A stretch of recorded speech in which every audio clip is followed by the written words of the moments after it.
joining us right now, a professor of virology, Professor Oyewale, who was a former president of the Nigeria Academy of Science. He joins us via Skype this morning just to get a sense of where we are, what we need to do, and perhaps how long this might last for. Good morning, Professor Tomori, and thank you for joining us on the program this morning.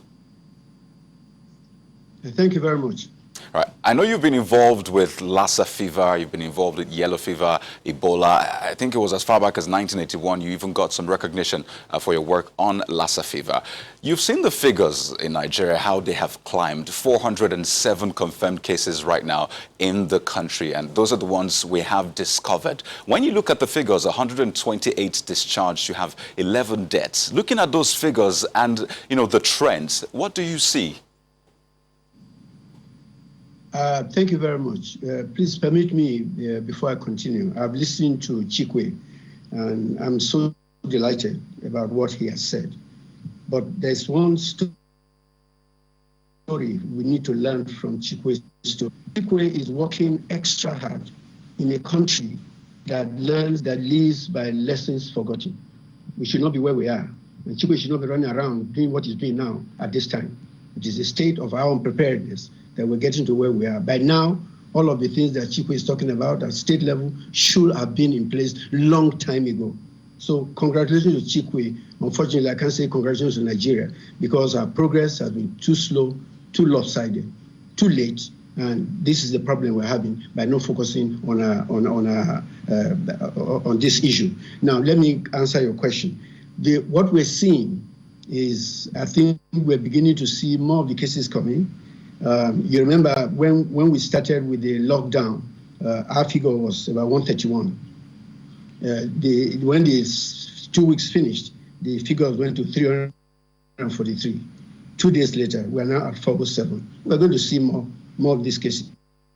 I think we're lucky in this country that we're not seeing. All right, Prof. I think we'll sort that out. Okay. But looking at the challenge that we've got now that we've seen cases for Kano, they're going to be conducting a lot more tests. And the thing is, when you conduct a lot more tests, chances are that you have a lot more people who may either come up positive. But when you talk about the capacity that we have, in terms of utilizing the capacity that we have, also in consideration of getting, as you heard Dr. Chikwe say, the right people to attend to those samples, what's your impression of how all of this is panning out?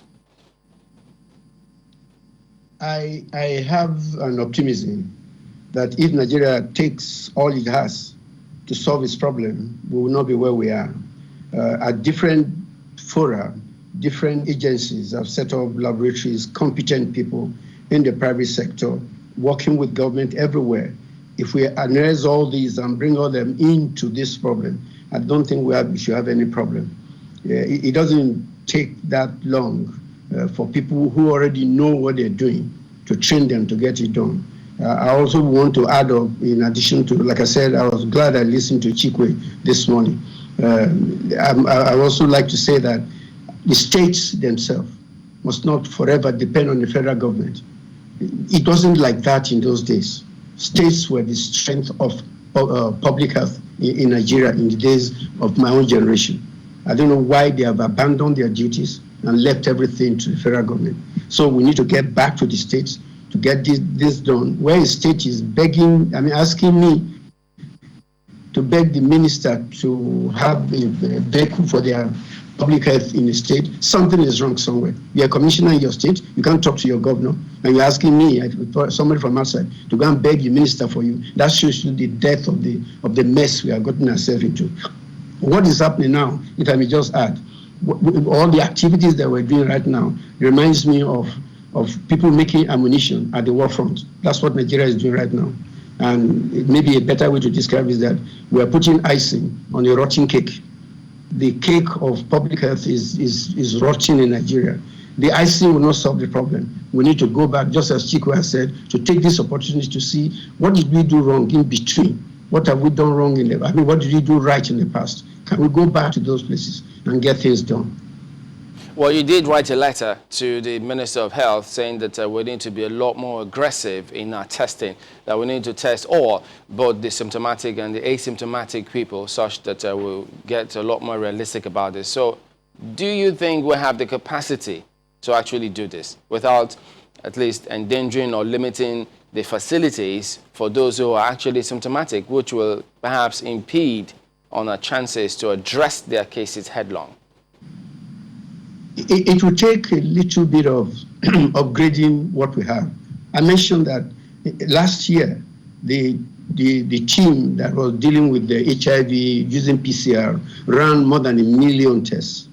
On issue of viral load, they ran more than 500,000 tests. These are people who are competent in their different places. Nigeria has about 300 gen expert machines distributed over this country. They are lying fallow now. That's the message we have been trying to say. It is not now we should be doing what Chikwe is doing. Chikwe is unfortunate that he is living in a country that lives by lessons forgotten and not lessons learned. And that's the problem that he has. And whatever problem Chikwe is having today is not his making. It is the making of the country that has abandoned his role and his duty. A government that has not done what it should do, and that's where we are today. If we take a look at history, because I recall Dr. Ihekwazi saying that they will ensure not to drop the ball this time. But if you look back, discovering Lassa fever in the 1960s, 70s, well, the latest we had was Ebola. So we've had this coming, and you say that we have machines that we have abandoned. How did we drop this ball consistent? Because I know you're conversant with the operations both at at the primary level and the tertiary and even the international level. How did we drop this ball, and how do we ensure we don't drop that ball again moving forward? Thank you very much. We've been consistently dropping balls in this country at different stages of our development. Each change of government brought change of systems. There was no continuity. One government comes, destroys what the other one has done, and that's when we started dropping those balls. In the days that you mentioned, is it not the same country that overcame Ebola? What happened after Ebola? After Ebola, we started having Lassa fever. In 2018, we shouted that this was the worst situation about Lassa fever. The figures for 2019 are worse. The figures for 2019 are already showing that they're going to be worse than what it is. So what is the problem? The problem has been that we have had a government that has not taken the health of this nation as important. We also have the people who have not seriously considered that their health is important. We have a situation in which each of us, in our own different ways, have not contributed to making this country what it should be. Now is the opportunity for us. COVID-19 should be an opportunity for us to sit back. What did we do right in those early days? What did we do wrong? And then look at all those things and come up with this. Like I was saying, the preparation that we're making now for all these things should have been done a long time ago. Immediately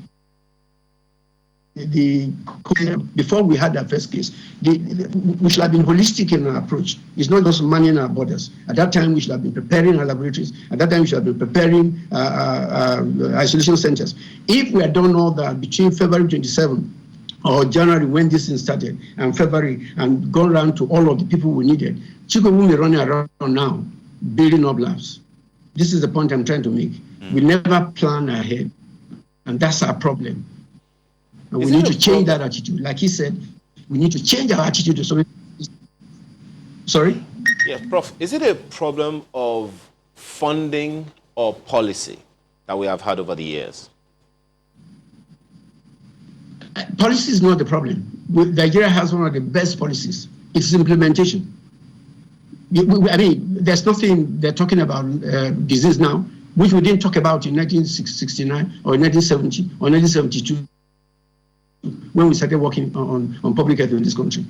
There were the states and local government that were taking care of their own public health in those days.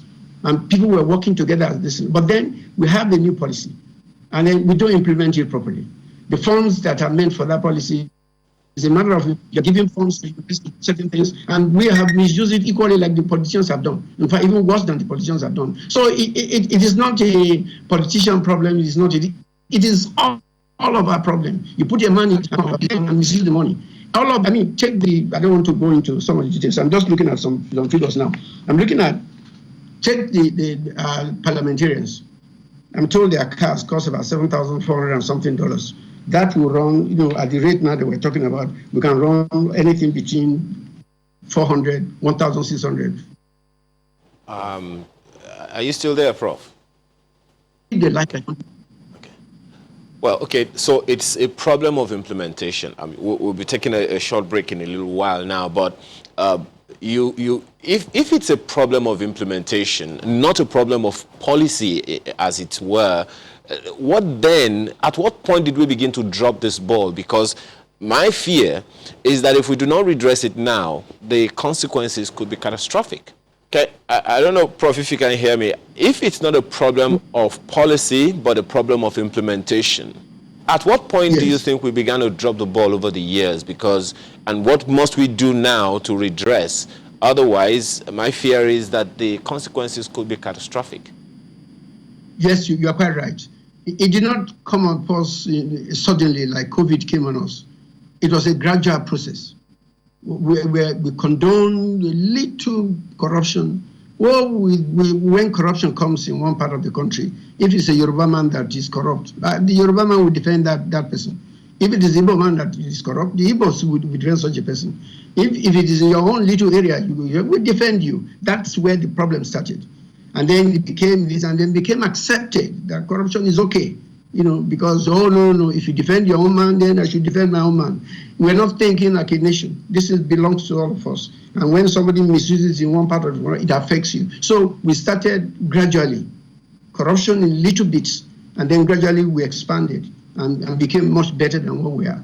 So that now it is not a thing to be corrupt. I mean, if it's the corrupt one that we celebrate in this country, and that's where the issue is. We need a rethinking. We need to go back into those things. In those days, I keep telling people that I'm a very proud Nigerian because I grew up in an era where integrity, accountability was the order of the day. If anybody in my village, if a policeman visits your house in a uniform, we assume that you are in trouble and nobody will talk to you. Today, the police are handling the corrupt people. We very much appreciate your perspective this morning. Professor Tomari is a virologist and a former president of the Nigeria Academy of Science. We're back in a moment. Stay with us.